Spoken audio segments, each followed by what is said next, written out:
What's up YouTube? Wilds here in the garage to show you how to mount a BFE stabilizer bracket onto the Rite Hite turret to the Lowrance Ghost. Check it out. Before we get started on this installation on the BFE stabilizer bracket, I want to talk about a little bit about this Rite Hite turret. Recently, I purchased this Rite Hite turret and installed it onto the Lowrance Ghost. A lot of this is all plastic. The bracket that goes from the Rite Hite turret to the Ghost, mounted on the bottom here, is 1 inch thick, made of plastic. It's pretty strong up there, but my concern is when I'm running down the lake and bopping some waves or just towing my boat to the lake, hitting bumps and stuff like that, this thing bounces. Look at that. Doesn't seem really strong. And me, going down the lake and hitting all those waves, I'm going to break this. It'd be like me holding a jar of jelly beans and bouncing up and down without a lid. Stuff's gonna be all over the place. Can you imagine what would happen to this? Look at that, just wobbly. So that is why I will be mounting this bracket, the stabilizer, on to this Rite Hite and the Ghost trolling motor. And the cool thing about it is I don't have to take this off once I position where I want it. Both shafts will spin freely. Rite Hite does have a stabilizer bracket, but what it does is it slides in between like this up in here, and it just holds up in both shafts, and there's a pin on the bottom. That's just to keep it so it doesn't bounce up and down. Before I deploy the trolling motor, I would have to take the Rite Hite bracket off and just place it somewhere on the bow. It'll end up getting kicked into the water or something, so I didn't want to go that route. That's why I'm doing this. This is a fixed bracket on the both shafts. I don't have to touch it. Just drop it down. But one note to remember, now with this bracket, you cannot pull your trolling motor up high in a higher position if you're in shallow water. Once this is mounted on here, this does not move. You put it where you want this. That's the only downfall about this. Now, if Rite Hite did it right, sorry Rite Hite, I didn't mean to bash you. I would have put this up in the front, flush, mounted it on this part here, and had a bracket mounted here, so you could actually slide the shaft up on the trolling motor more in shallower water if need be. That's the only thing I would probably like if they did that, but right now this is what it is. And the only problem I'm gonna have is not being able to move the trolling motor shaft up in the higher position in shallower water. And that is why it's gonna be beneficial for some of you that like to do that more in shallower water, is just to keep the transducer on the trolling motor. The only reason why I have the turret is because I fish a little deeper water at times, and I do crappie fish when bass season's not open here in Minnesota. So when I hit spot lock on my Ghost,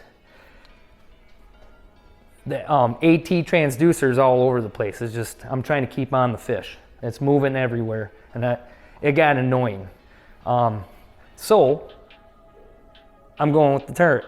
So let's get this installation going. What came in the package? The bracket that was already put together with 10 Allen screws, an Allen wrench, and detailed instructions on a piece of paper, as you can see here. For once, I am going to go through these instructions to show you how to mount the BFE bracket in between these two shafts. I normally will just chuck these instructions, throw them in the garbage. Go with the flow, but a lot of times I make mistakes when I don't read the instructions, so I learn from my mistakes. So we're gonna go with the instructions because I never installed one of these. I mean, it looks pretty easy. You can just go with it if you don't feel the need of instructions. But we're gonna do it. So number one, it says partially or fully deploy the trolling motor so there is no pressure or bend on the trolling motor shaft. This right here, the motor, the electric motor, when you stow it, there's pressure here. the shaft is bent. Boom, pop that off. Now what they meant by partially is where it stops on that little break right here, where it hits it, and it should stop it right there. But the problem is I got a lot of weight up in here, so it's just gonna go down all the way. We are going fully deployed to the ground. So that's what we're gonna do. Now the shafts are free. There is no bend in both shafts. Number 2, we're gonna disassemble the stabilizer bracket. And note, they say note the paint marks on each bushing. There are paint marks on the bushing here.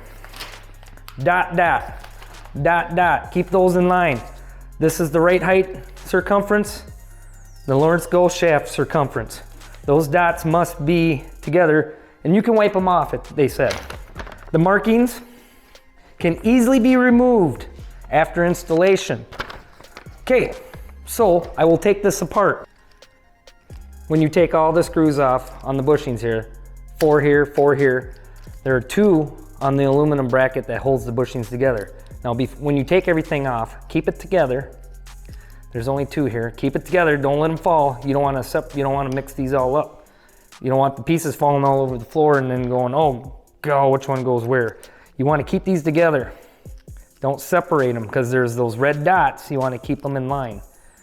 So now what I'll do is I'll set those down just like that, and I'll take the aluminum arms off. Okay. Right now, the red dots are in line. And before I do this, I'm gonna figure out where I wanna position them before I tighten everything down. So just don't tighten everything down. Just put all the screws on so you can still slide the bushings around the shaft. Make sure everything's in line and straight. If it's not, it'll kink and it'll bind. You don't want that. Next, number 3, install the plastic bushings on the turret and the trolling motor shaft. Do not fully tighten. Red dots, 2 red dots. Now, before I position everything, I'll just get the screws set up so I can still slide it. I have a set screw right here on the turret. I'm going to be right above that set screw for my transducer mount bracket here. I have to do some adjustments on this bracket because the transducer pivots in different positions where it doesn't fully turn where I want it. So I have to do some adjustments on this. So I have to pull this screw off, tap in, drill a little hole again, get it set where I want, drill a hole, put the screw back in. I'll be able to get that screw out. So I'm going to position this right above that screw.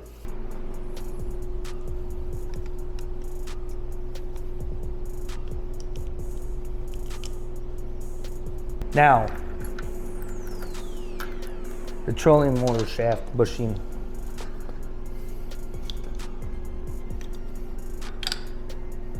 Just get the screws in there, don't tighten them. They also state that you do not over tighten these screws, these Allen screws, because this is just plastic and you can strip them out. And if you do, it could be a bad thing. Next number on the instructions, number 4. Install the 2 aluminum pieces together on the plastic bushings and tighten the 2 Allen bolts. Make sure these are straight and there's no angle from the turret to the trolling motor. These right here, keep them straight. Now see that? That's crooked. Can't get it in there. So see the difference? So now what I'll do is slide it down, get some play in there, put the 2 Allen bolts and the aluminum pieces, set everything where you want it. I can feel a little wiggle in it. See, if you don't feel any wiggle in it, it's kinked. So just bring it to the point where you get a little wiggle in it. Just snug them up. Make sure those two red dots are next to each other. So number 5, now you can snug the 4 bolts on each plastic bushing and ensure these do not slide up and down on the turret or the trolling motor. Do not over tighten, like I said, or you may damage the plastic bushings. Okay? So let's snug all these bad boys on there. Right now they all feel good. We'll snug them on there so the bushings don't slide. Okay, number 6. Test the turret rotation and make sure there's no binding. Keep in mind, the trolling motor cannot be raised with the stabilizer installed. But this will do, pig. Now let's test it. I don't see any kink. No. You'll know, it'll go thoink, it'll kink, you'll see it. And it's turning freely until I hit the wire. So when that happens, I just do some adjustment on the wires, or on the cord, the transducer cord. That's all you gotta do. Like that. Oh yeah. And that right there, my friends, is a BFE stabilizer bracket. Let's try the trolling motor. Let me turn that on. Oh yeah. Oh yeah.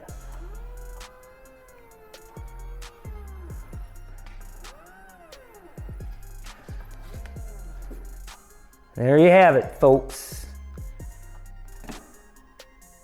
And we are done with that installation. Now, you can throw your instructions away. That will conclude the installation on the BFE stabilizer bracket. Thanks for watching, but before I go, I just got a little present in mail. I'm trying a new fishing rod. Oh, look at this, guys. I'm so excited that this came. I want to use this so bad, but there's ice on the lake. Oh, be careful. But here we go, look at this. Spiral X, NRX Plus. Right here, boys and girls. 7-1, extra fast, medium heavy. This is a super light rod. I got a Shimano Scorpion DC coming from Japan. That was about 300 bucks, 300 some bucks, added on to the 650, whatever. I mean, this is gonna be a specialty rod for just finesse jigging around docks, some structure laydowns, stuff like that. But this bad boy, this feels great. This is a light rod. I mean, you should be able to feel a fish fart on the line. Excuse me, I didn't mean to say that, but seriously, these rods, this is an awesome rod. Anyways, thanks for watching. Hopefully I'll make some more videos. I've been so busy, but thanks. Don't forget to like, maybe subscribe. That's up to you. I'm not forcing you. Peace.